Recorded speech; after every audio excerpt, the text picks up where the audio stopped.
सुंदरगढ़ राज्य पर रानी अवांशा का राज था, जो अपनी प्रजा से बहुत प्यार करती थीं। एक बार राज्य में भारी सूखा पड़ा और नदियां सूख गईं। जब मंत्रियों ने हाथ खड़े कर दिए, तब रानी ने खुद महल छोड़कर बंजर जमीन पर उतरने का फैसला किया। उन्होंने अपनी बुद्धिमानी से एक ऐसी प्राचीन तकनीक खोजी जिसने राज्य को हमेशा के लिए खुशहाल बना दिया। रानी अवांशा केवल नाम की शासक नहीं थीं, वे अपनी प्रजा के सुख दुख को अपना समझती थीं। लेकिन एक साल सुंदरगढ़ में मानसून की एक बूंद भी नहीं बरसी। कुएं सूख गए, खेत फटने लगे और लोग पानी की बूंद बूंद के लिए तरसने लगे। मंत्रियों ने रानी को सलाह दी कि वे पड़ोसी अमीर राज्य से पानी और अनाज उधार मांग लें, लेकिन रानी जानती थीं कि कर्ज लेने से उनका राज्य हमेशा के लिए दूसरों का गुलाम बन जाएगा।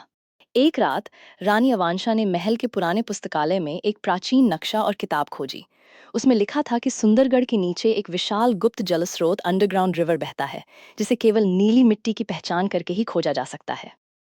अगली ही सुबह रानी ने अपने रेशमी कपड़े उतारे, साधारण सूती वस्त्र पहने और हाथ में कुदाल लेकर खुद राज्य के सबसे सूखे इलाके की तरफ निकल पड़ी।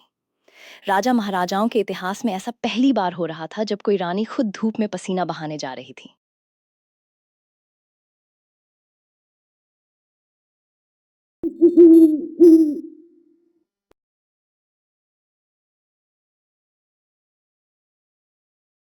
जब हमारी रानी हमारे लिए लड़ सकती हैं तो हम क्यों नहीं।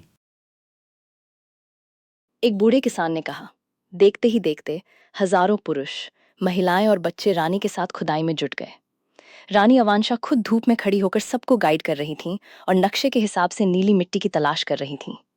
3 दिनों की कड़ी मेहनत के बाद भी पानी का नामो निशान नहीं था। लोग थकने लगे थे और मंत्रियों ने कहना शुरू कर दिया कि यह सब बेकार है। चौथे दिन रानी ने खुद एक गहरी चट्टान पर जोर से कुदाल चलाई। अचानक जमीन के नीचे से गहरे नीले रंग की मिट्टी बाहर आई। रानी मुस्कुराई और चिल्लाई, यहीं खोदो। सबने पूरी ताकत से वहां खुदाई शुरू की। कुछ ही मिनटों में जमीन को चीरते हुए पानी का एक विशाल और शुद्ध फव्वारा फूट पड़ा। पानी इतनी तेजी से निकला कि सूखी हुई नदी का रास्ता फिर से भर गया। पूरी प्रजा खुशी से रो पड़ी और रानी अवांशा की जय के नारे गूंज उठे। रानी की इस बुद्धिमानी और मेहनत की बदौलत सुंदरगढ़ हमेशा के लिए सूखे के संकट से मुक्त हो गया। उन्होंने साबित कर दिया कि एक सच्ची रानी वो नहीं जो सिर्फ सिंहासन पर बैठे, बल्कि वो है जो अपनी प्रजा के साथ जमीन पर खड़ी हो।